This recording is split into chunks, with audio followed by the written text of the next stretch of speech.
Ooh, boy, we're back! Okay, what's strange is that they have this platform set up for people to, be given announcements, welcoming everyone to the park, COVID info, blah, blah, blah, but no one's up there. It's the first time I've seen that. There is a line at ticketing today, and both sides of the turnstiles are open. City Walk was kind of busier than usual, so I'm hoping it's not too busy today.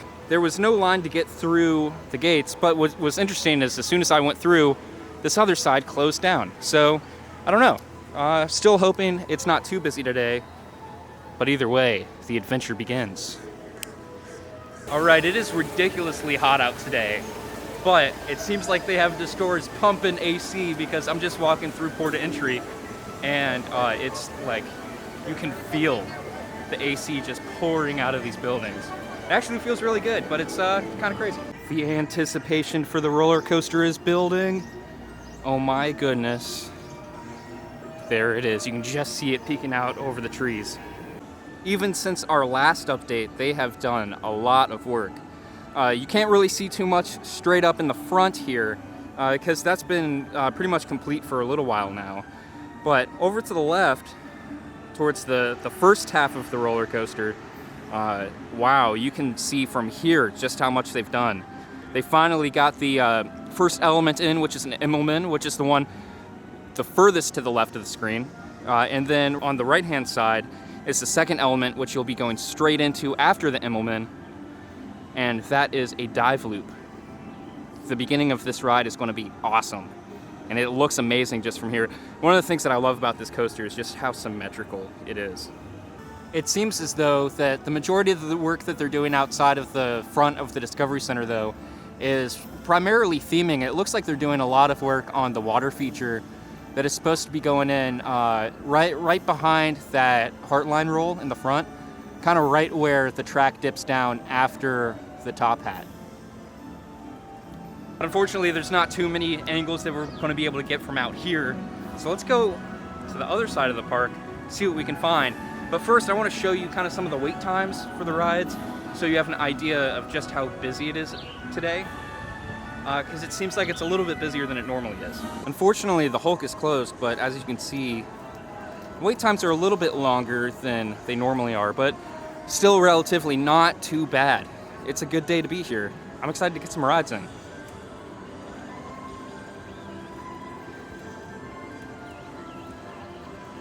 One thing I've noticed around the park is that they have these barricades set up, like all over the place, and I don't quite know why. It would seem as though that they're supposed to direct traffic, but it kind of seems like everyone's kind of like walking on whatever side they decide to walk on, and there's no team member there directing traffic. So I'm kind of curious to know what those are up for, because they're in several places throughout the park. So if I find out, I'll let you know. So in the last update, I said that I wouldn't be surprised if we saw the top hat go in within the next week or so. Well, it is now currently the next week or so, and we have the track going up to the top hat and the track coming down of the top hat, but no top hat. I feel like this coaster is being built from like the lowest point to the tallest point, so just kind of going vertically. So I wouldn't be surprised if the top hat is the very last element to go in. It probably is going to require the most work, considering it's the tallest, and it also seems like there's going to be quite a bit of it that's unsupported. So the track implementation might actually be a lot harder because the track is what's going to be supporting it, not necessarily the supports. So they might be saving that for last just because, they can move faster if they installed other parts first. I don't know, interesting. I'll keep you posted. So when the top hat goes in, I'll let you guys know. Again, so here's some more barricade. I'm still kind of confused as to like what it's for, because there's holes in it, people are just kind of walking through it. Very interesting. But you see, like, it's set up kind of so that it looks like it's supposed to be like, you walk on the right side, but a lot of people aren't doing that. So apparently there's a desert storm over in the Sahara that's like kicking all the way over to Florida. So it's been extra hot. I'm no, meteorologist or like weather expert, but seems kind of strange. But I can definitely tell you for sure that it is a lot hotter than it has been recently. And if you saw our first update back from when the parks just opened, We actually had to leave early because I was overheating then, and now it's even hotter. It's about 97 right now, but the heat index is about 107.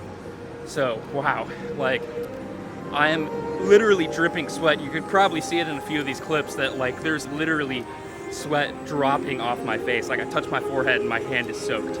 Insane. Anyways, let's check out the coaster, shall we? Sediment barriers, doing, you know, sediment barrier things. Interesting. As you can see over here, nothing has really changed too much because, well, you know, the track is done and it's been done for a while, so nothing really too new over here. One thing to note, though, is that crews already have been around the track a second time, just double-checking torques for, you know, all the connection points and everything, and they've just been marking them off as, yep, these sections have been double-checked, triple-checked, you know, whatever. So that's exciting. That means that this side of the ride is officially, like, legit done and good to go. And as far as I know, they've done almost every other piece of this second half section of the roller coaster.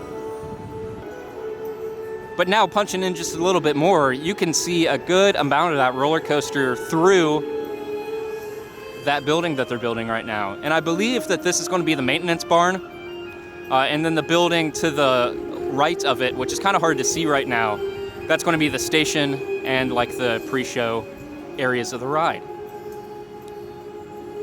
But yeah, that Immelman loop right up there, oh man, I think that might be one of my favorite elements of this ride, honestly. But we'll have to wait and see until we ride it.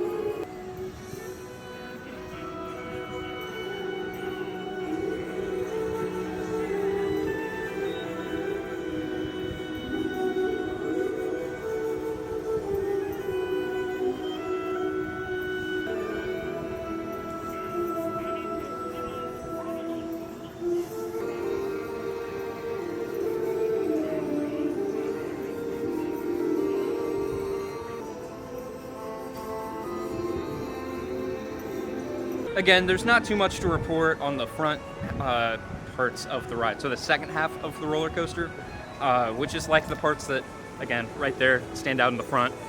There's not too much to report because it's been done for a while. You know, they've just been checking, double checking. So the only thing to report is, well, in the future, is the scenery. You know, how much scenery are they working on? Is the theming up yet?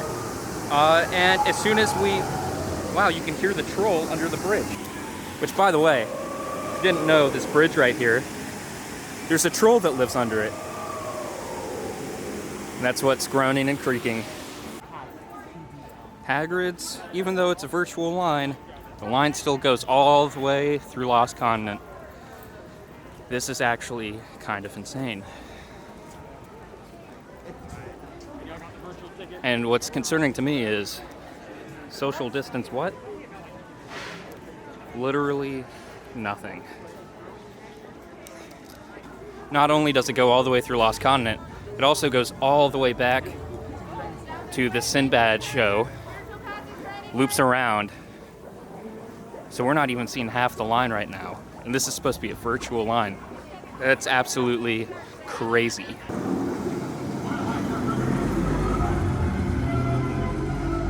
Well, that was 2 empty cars that just went around. We did get a return time for in 30 minutes though, so hopefully it's back up.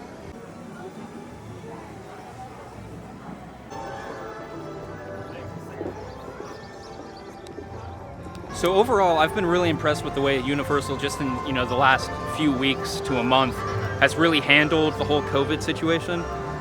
They've been really good to their employees and their guests, and have been taking as many precautions as they possibly can.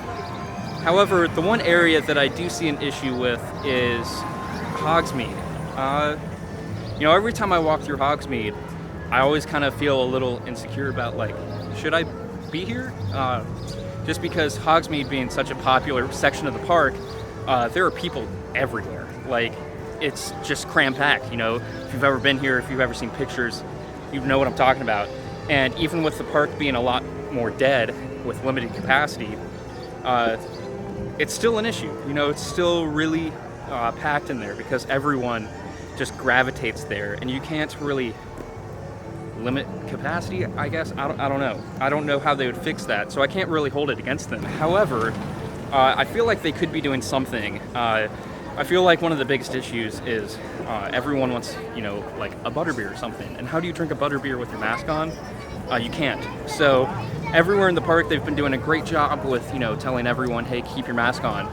But it's kind of hard to do that inside of the Harry Potter lands. So I hope to see that they make some improvements there, because that's a little concerning to me, because that's the only section of the park that I've been walking around, and I've actually seen people blatantly just without their mask on. And it's literally just Harry Potter. Everywhere else is pretty much good.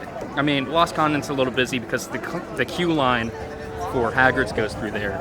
And Jurassic Park's a little bad too, just because everyone's walking in and out of Harry Potter. But overall, those areas aren't horrible, it's just Hogsmeade. So, I don't know. I've been trying to avoid Hogsmeade if I can, just because I don't know how safe I feel in there yet.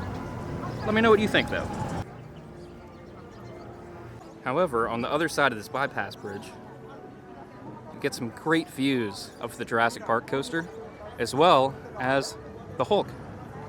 It's going around its track right now. This spot is going to be so just breathtaking as soon as this ride opens.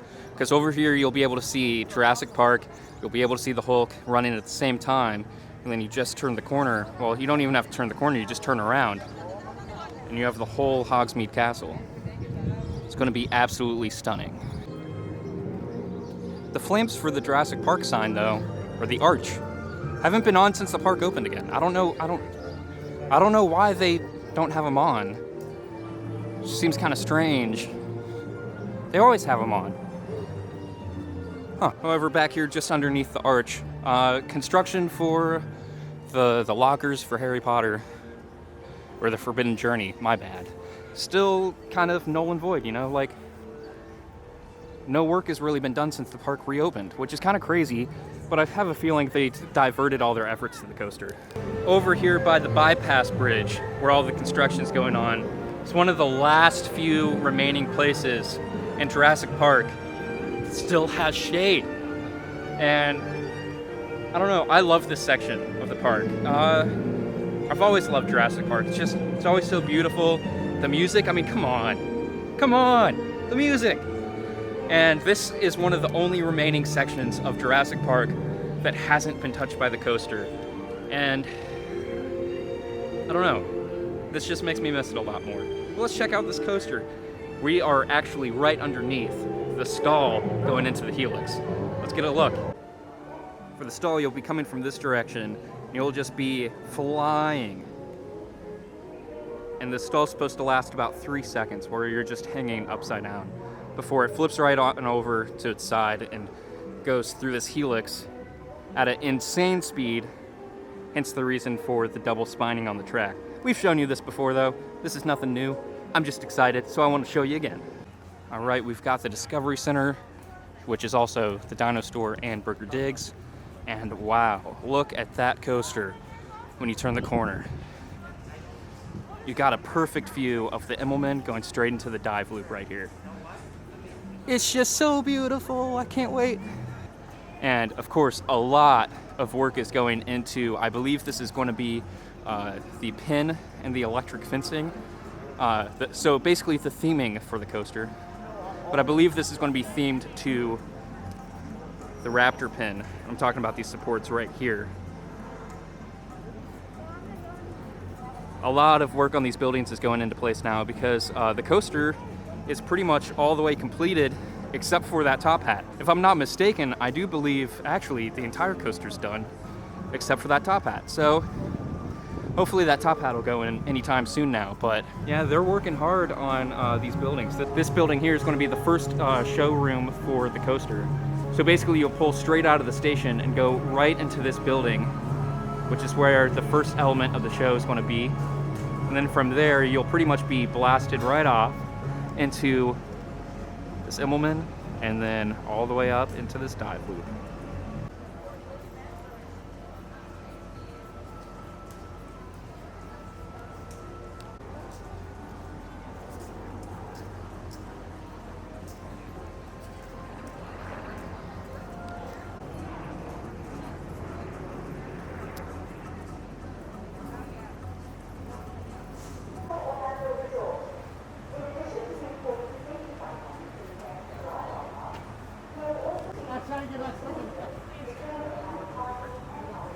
As you can see, this theming that they're putting in actually follows the path of that first track piece. So you'll be pulling right out of this building over here, which is the station, where you'll be boarding the trains. You'll be pulling out and making a left-hand turn right into this building here. And it looks like that track will be going through a pin area. Here's a closer look at the dive loop.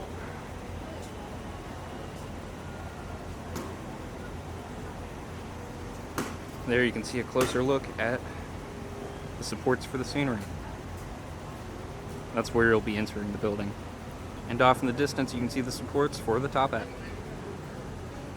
Again, this is the building for the first show scene in the roller coaster. This is where the majority of the story is going to be happening. And you can tell that they're doing a lot of work on this building now because this crane moved from the front of the roller coaster, the front of the Discovery Center, all the way back here. You can see that they're going to be lowering a ton of supplies to finish off these two buildings. And just from our last update, you can see just how much they've gotten done. Literally, this whole section of the track has been completed. We've got the first element, so you'll be shooting out here, going up to the Immelman, over into the dive loop. And I'm not too sure where you'll be going from there, but you will be going slightly underground because the majority of this track is actually dug out probably 15 feet or so below ground. I'll link the video below where we actually saw some of that from Camp Jurassic. But you'll most likely be going into this banked turn, into another overbanked turn. But what's really exciting to see is that not only is this track in, but they've wrapped it up, which means they're going to be doing a lot of theming work really soon. And the first thing that's going in is this rock structure right here. You can see that they already have the metal supports and the mesh up. The next step is to start pouring the concrete. And after they get this poured in, there is a rumor that there's going to be a massive waterfall that you'll be riding through, which will be really fun to see go in. Now, if you've ever wanted to do the Raptor Encounter, now might be the time to do it because one, they got a new location, but two, the wait time has never been that bad. Right now, it's only 10 minutes, where before, the wait time used to be ridiculous.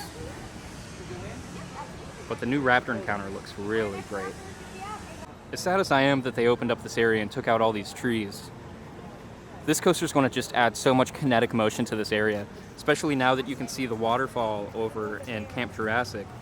There's probably going to be another waterfall within this ride layout as well. I mean, hopefully they add back a lot of those trees, and I think they will.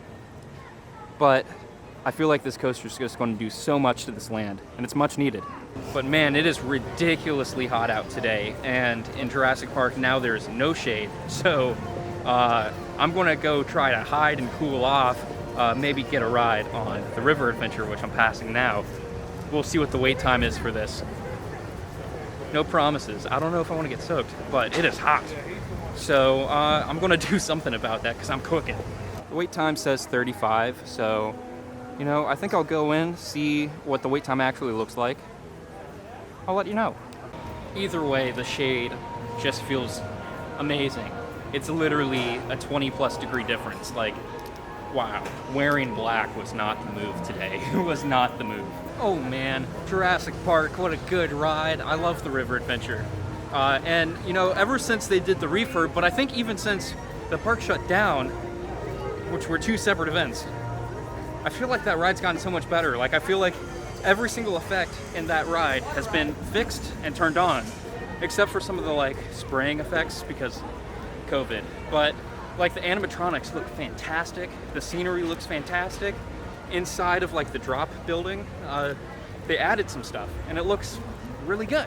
I don't know, I just love that ride. And it said 35-minute wait. I waited probably 10-15, not bad, not bad. But now my return time has come up for Hagrid's, so that's where we're going right this instant.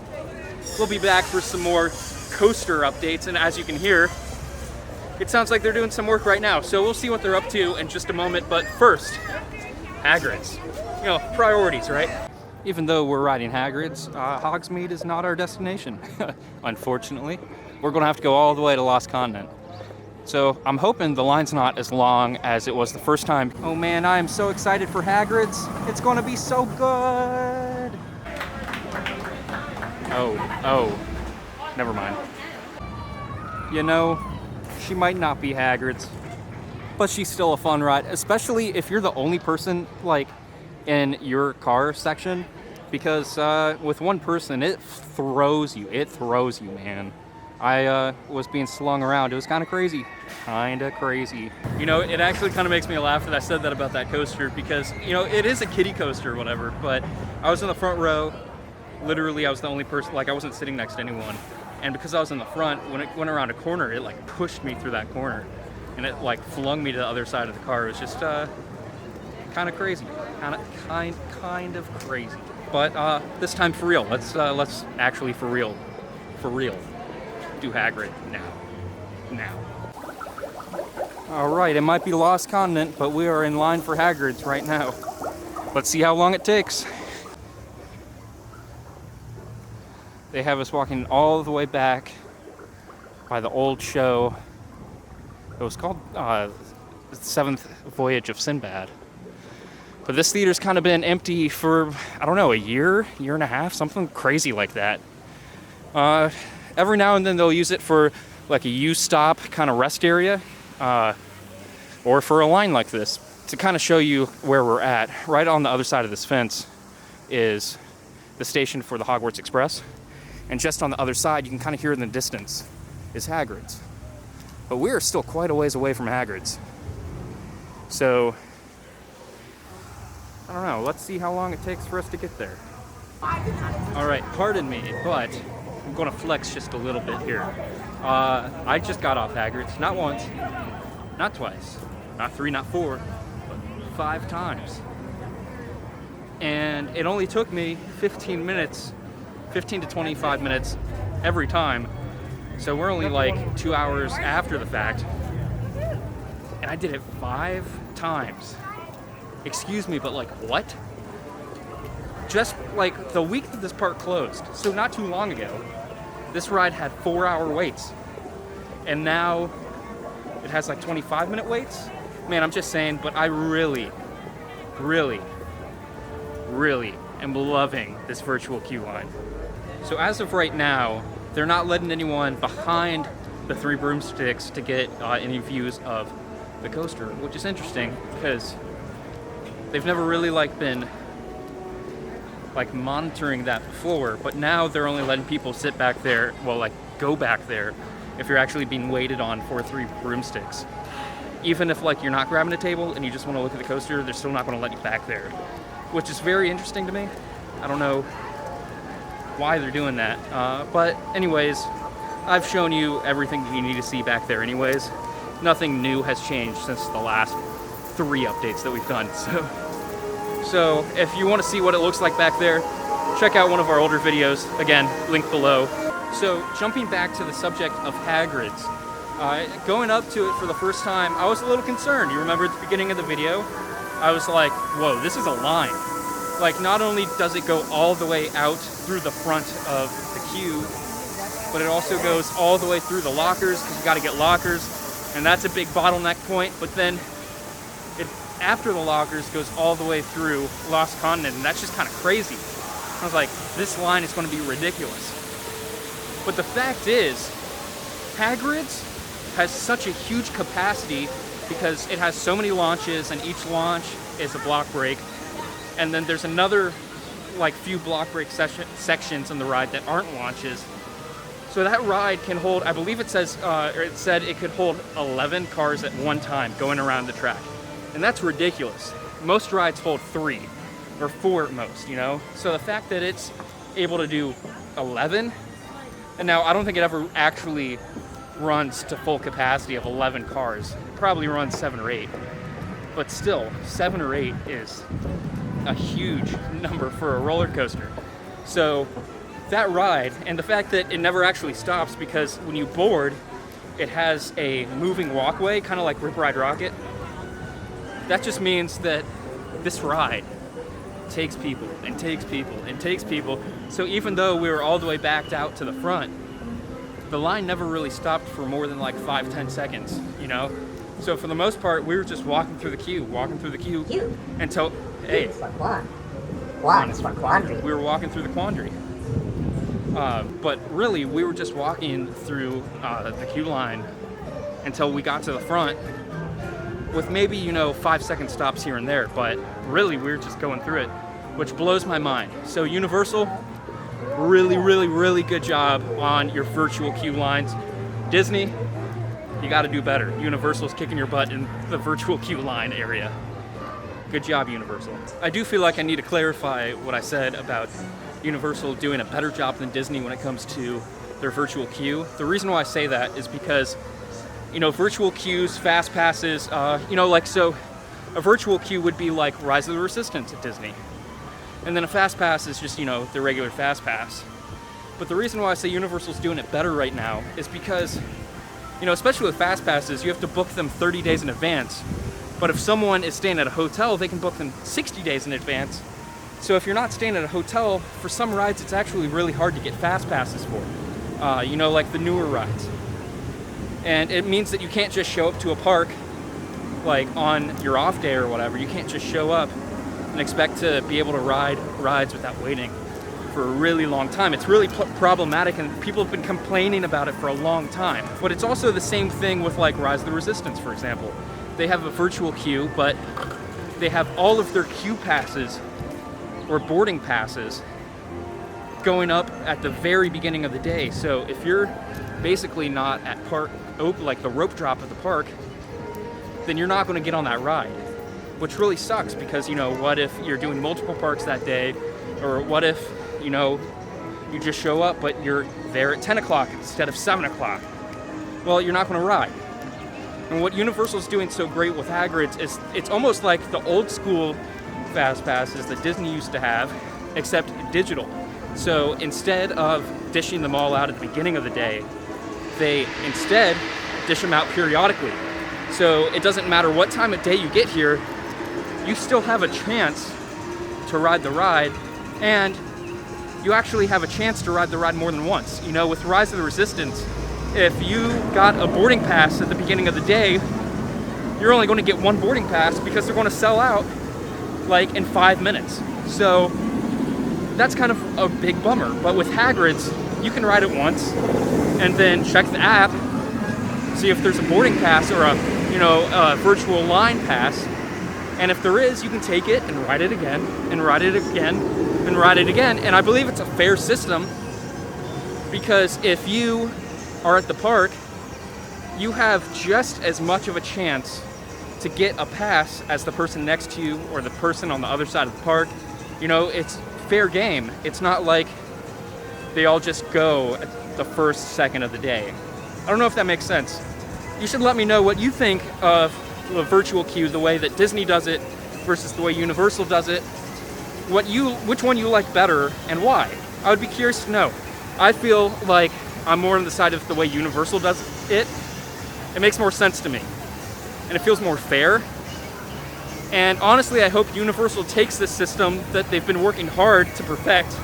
They have had it in 2 rides at Universal Studios, and now they have it at Hagrid's. And I hope that through their testing of these systems, that they actually implement them in more rides, because that would just be fantastic.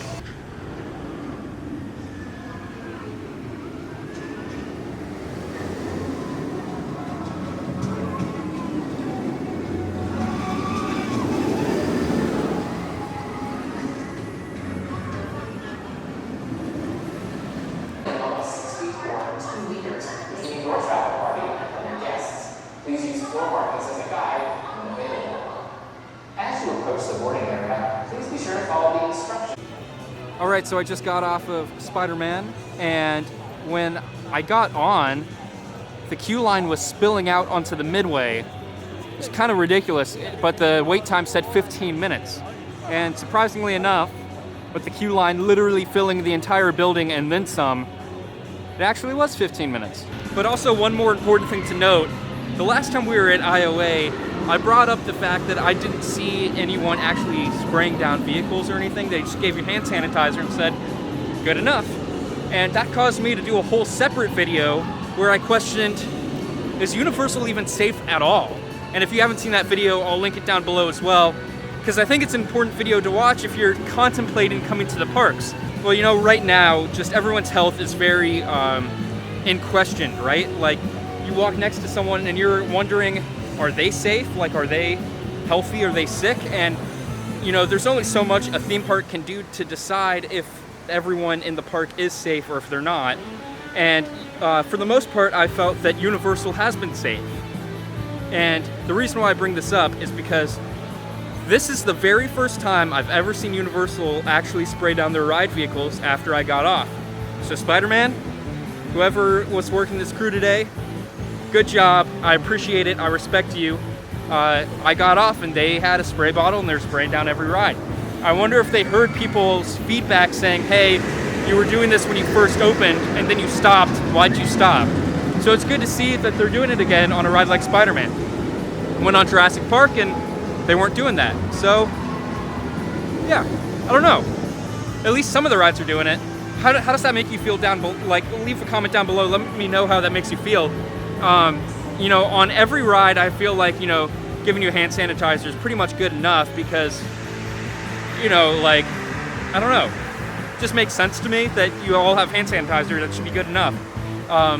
But the only ride that made me feel kind of weird was Men in Black, because you actually are touching guns, and that's part of like the requirement of riding that ride is you have to pick up a gun and shoot things, and you're touching everything, you're hitting the red button and all that, and then they don't spray it down. So I wonder if they're doing that at Men in Black now. I'll have to check that out. But Spider-Man, good job. Even though it's 107 degrees outside, Cap is still meetin' and greetin', just very socially distant.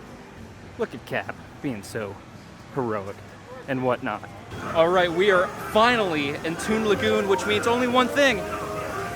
It's the final stop of the Jurassic Park coaster tour.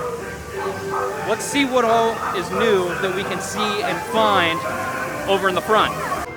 They straight up put a fish in that sandwich. Like a fish. Today is the perfect day for some Dippin' Dots. Wow, it is hot. Me Ship Me Olive is still closed off for social distancing because it is a playground, which is kind of sad because it's a really good playground. But we shall continue behind Me Ship Me Olive and see what we can see. Shall we go?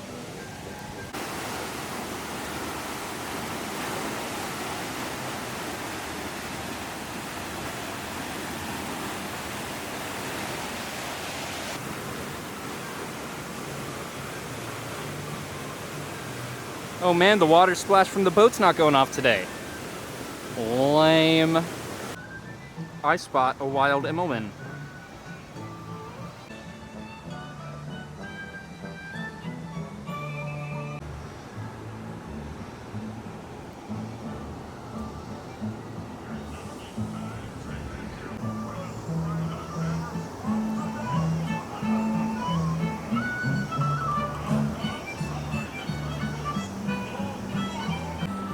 Alright, there are a lot of people standing over by this edge.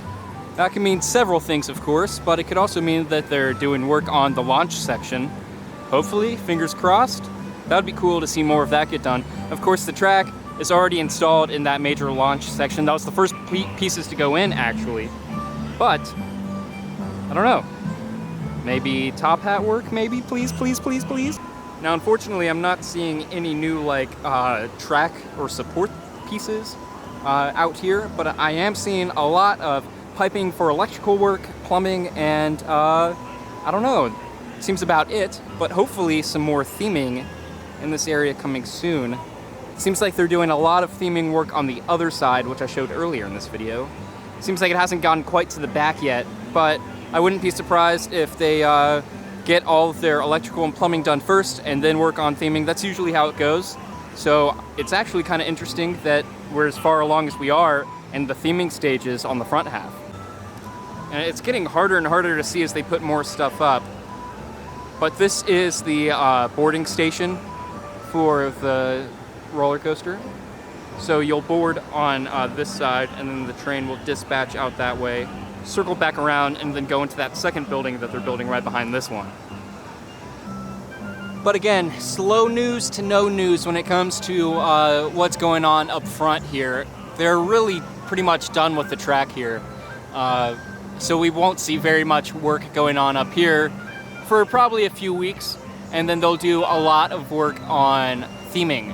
What I do want to check out real quick though is what's right next to the coaster, just on the other side of the lagoon, the viewing area.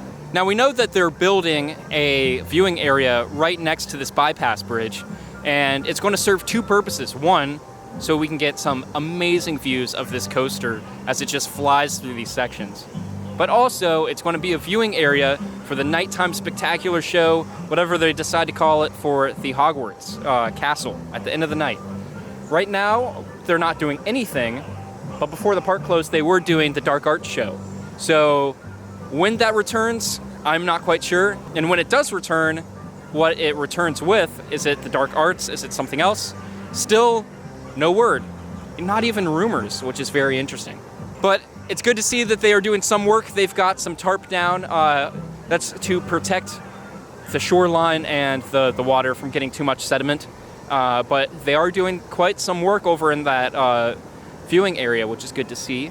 Good to see.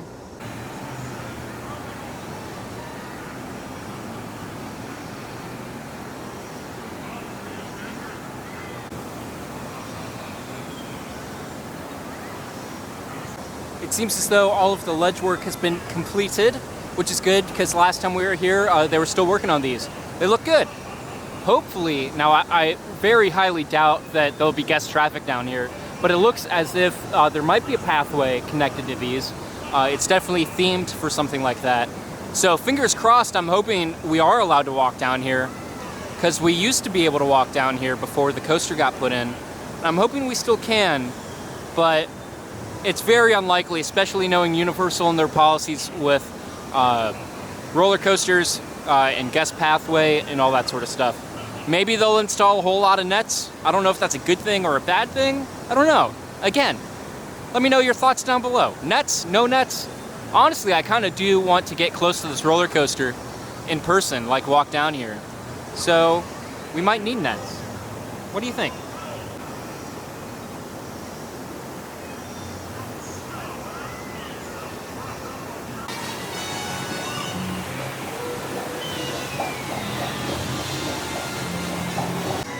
Again, Mi Ship the Olive is closed for social distancing, but it also looks like they've got some work going on in there. Hopefully they do a refurbishment, so when it does open, it'll be ship shape. King Kong, Skull Island. It's only a 35-minute wait. Not bad for this ride. Just imagine turning the corner and seeing a car go through that moment. Wow. It's gonna be so beautiful. Can't wait.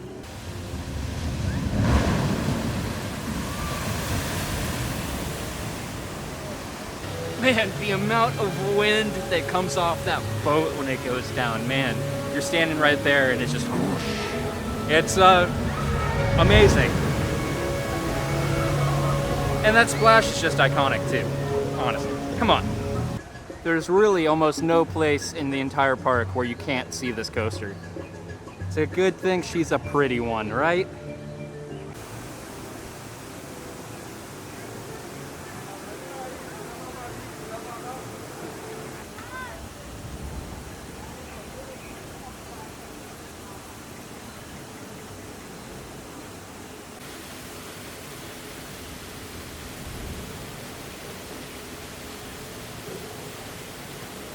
Hello again, Jurassic Coaster. Man, it's looking so good from this angle.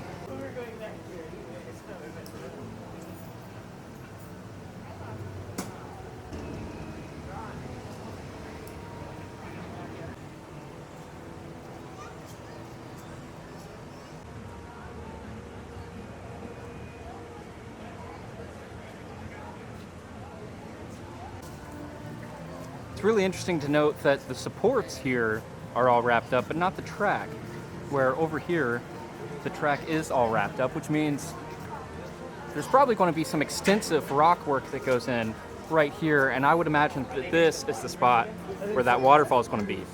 That the waterfall might even be right there. I'm going to keep my eye open to see what sort of theming goes up within the next week or so, right here, and I'll let you know. But again, I wouldn't be surprised if there's rock work almost even surrounding the support structure of this track. I feel like it's going to be really a maze of rock work and trees in here, and it's going to look good once it's done. But right here you can see that they've already begun to put up some supporting for rock work. There's the ladder up and everything. I believe these might even be new for today, because I don't remember seeing them when I walked by earlier today. There's, again, a lot more right there too. And of course, this is all going to be connecting to the rock work that is already being installed right there. And that's just a little bit further ahead than the rest of the pieces.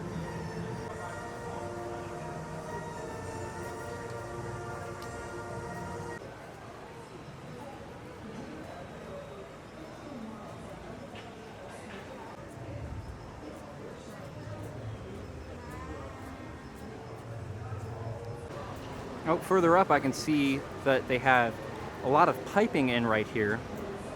Maybe this is the beginning of the waterfall.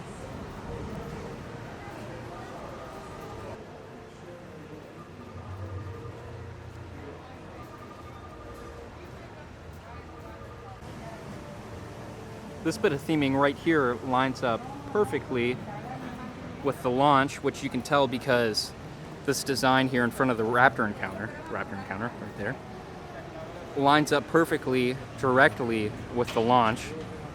If you keep on following it, there's some theming going in right here. Makes me want to believe that this is the entrance for that second launch. So something is going to happen that causes the coaster to take off. Maybe a raptor is after you, who knows? You'll enter this building and blast right off, and then up to a top hat.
Oh man, thankfully there are some clouds out now. It's not quite as hot as it was. I mean, don't get me wrong, it's still very, very hot. But I don't feel my skin cooking right now, which is good for the moment. Also, just a bit of a fun fact for you guys. The reason why on this bridge crossing from either Seuss Landing or Lost Continent, either one, the reason why you see these little wood pieces in the water is because this used to be where the maintenance barn was for the transport boat ride that was here opening day. I don't know if you guys know that, but there was a transport boat ride here opening day. And you can still see some of the remnants of it here today. You can see some of the docking from the front of the park, where you would board from the front of the park, and it would take you over by the Jurassic Park area. But because of the coaster, they actually got rid of that dock. Before they built the coaster, you could still see some of that. But yeah, they just recently, actually, within the last year or so, got rid of... They had a gate here that would shut to close off this area and open it up for a boat. But they used to just drive straight back there, around the corner, and then there was a dock for them to do maintenance. But now it's just a home for the fish. Over at the front of the park where we filmed the intro to this video, you can still see the dock for where you used to board those boats. And the queue line, I'll try to get a closer up shot of it, but the queue line, you would walk down those stairs, and you can still see the handrails. And they have the queue line still set up for one main line and another secondary line, so I don't know if Express was a thing back then, but if it was, you had your main line and an Express line. You know, one of the ideas that I had for the channel was to do like a remnants of past rides kind of video.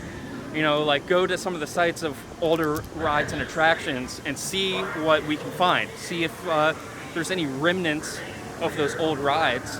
If that's something you would be interested to see, let me know. I'm considering doing it, but you know, this old boat ride would definitely be on there, and I could show you in more detail some of like the old places and pieces that are still here, just sitting unused. Let me know if that's something you guys would be interested to see or not. But of course, this area is being used as a U-stop area where you're allowed to take off your mask and kind of relax a little bit. But right here is where you would enter the queue. There's one for entrance, and maybe that one was one for exit. I don't know. But this little piece here was the sign. Right in between those two horizontal bamboo posts is where the sign for the outpost boat thing was. I forget the name of it off the top of my head. Jeez. I'll let you know what it is though. And here's the dock. I mean, they're using it for theming right now, but you would walk just through that archway, and then the boat would pull up right beside here, and you would be able to board, and it would take you all the way back over there by where the coaster is, over by those helixes actually. It would kind of go around the Lost Continent, like Mythos right there, and it would pull around to the side over by where the overpass walkway is, or the bypass walkway is, that connects Jurassic Park to Lost Continent. Fun fact. How is this park just this beautiful? Oh my goodness. I love this park so much. But with that being said, guys, it's time to end the vlog. I know, it's sad. I don't wish I was going either, but it is time to end the day. Anyways, we saw a whole lot of progress on the Jurassic Park coaster. Oh, it's so good. I'm so excited. It's actually been going up really fast, and now it's to the point where the track is complete except for that top hat. So we'll let you know when that top hat goes in.